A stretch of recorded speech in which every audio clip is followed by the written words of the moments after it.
Place value and value of decimal numbers. Our example is 123 and 4,567 ten thousandths. So what's the place value and value of each digit? And take note 123 here is the whole number separated by a decimal. And ito na yon, the numbers after the decimal point is the decimal number itself. Okay, so bawat isa ay may kanya-kanyang place value and value.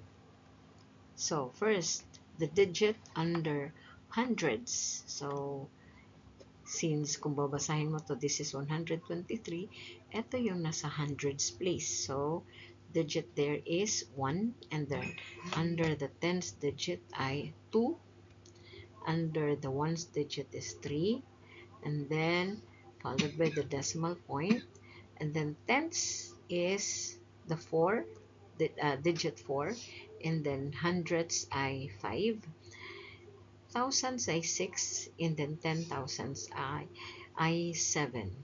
So the value for these digits are, first, ito, isang hundreds, kaya 100 yan, sigurado, diba? So 100. Ito naman, dalawang tens, so that is 20. And then, tatlong ones is just 3, then followed by the decimal point. And then, 4 tenths, ang value ng 4 tenths can be written as 0.4. And kung i-take note mo lang siya dito, mula dito sa number na to, that would be 0.4. And di, ganun lang din pag isulat mo yung value niya, that is 0.4. So, obviously, ang 5, which is 500ths, would just be written as 0.05. So, tanggalin mo na yung 4 dito, that would be 0 para makuha mo yung value ng 5 dito. So, 0.05. And then, the next one would be 0.006 kasi nasa thousands ng yung 6. And then, for 7, that would be 0.0007.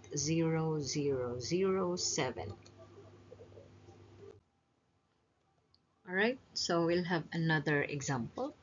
First one is 965 and 1,834. So, under the thousands place, meron ba? Wala, kasi we started with 900. So, wala sa thousands place, pero meron sa hundreds place, and that is 9. And then tens place ay 6. Ones place ay 5. And then followed by the decimal point. And then we have 1/10 under the tens place, or 1. And then hundreds place ay 8. Thousands place ay 3. And 10,000s place ay 4. And then, under the value, so 900s, that would be 900, diba? 6 tenths, or 6 na 10, 60. 5 ones is 5, and then the decimal point. And then after that, 1/10 will be written as 0.1. And then, hundreds, 8 or 800s would be 0.08. Again, pwede mong gawing basis ito. So, mula dito, 0.08. So, para makuha mo yung value ng 800s, i-zero mo na lang ito. Diba? So, that would be 0.08. Okay? And then, para sa thousands, which is the digit 3. So, mula dito again, 0 yung iba. So, this will be 0.003. Kaya, yan na yung sagot natin. Diba? And then, 10,000s, that would be 4 10,000s. So, mula dito, that would be 0.0004 or 4 10,000s. The next example is 7,891 and 458,000. So, under the thousands place, ay may 7. And then, kasunod sa hundreds is 8. And then, 9 sa tens. 1 sa ones place. And then, the decimal point. After that would be the digit 4, the digit 5, and then the digit 8 under sa thousands place, pero walang 10,000s place, diba? And then, for the value, 7 thousands, edi 7,000 ito, diba? So, 7,000. And then, 8 hundreds, or hundreds pala, sorry. So that would be 8 hundreds, and then 9 tenths is 90, and then we have 1, and then 4 tenths would be 0.4, 5 hundredths would be 0.05.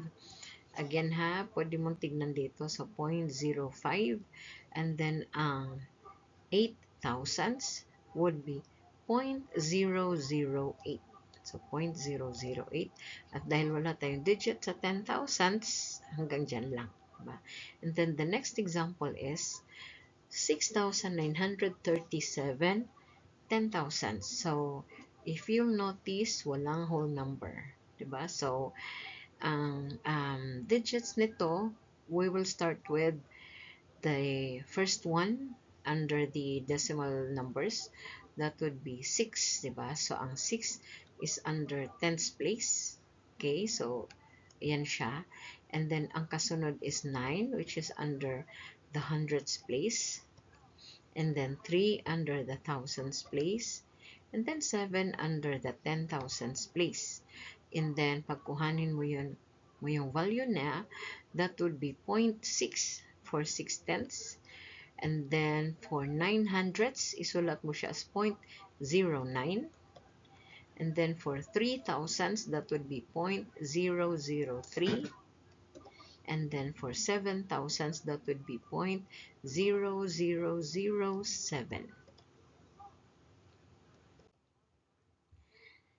Let's have this one. Okay. So, given the decimal number 3,465 and 197. So, this time, binigay ang digit, we can give the place value. So, 4, if you look at 4, ang 4 ay nandito. So, kanina binasa na natin to as 3,400. So, 4 is under hundreds place at ang value niya ay 400. Diba? And then, ang 6 is here under the tens place. So, that would be tens in some 6 na 10 ay 60. Okay? And then, ang 1 ay nandito after the decimal point, unang decimal place. So, that would be 1/10. So, this is under the tens place, ang 1. And then, ang value niya is 0.1. Diba? Kasi nandito lang yung decimal point, 0.1. And then, yung 9 is under the hundredths place. So, hundredths, and then that would be 0.09. Diba? And then, ang 7 ay under sa thousandths place. Say, so, that would be 0.007. Now, give the place value and value of the following or of the underlined digits.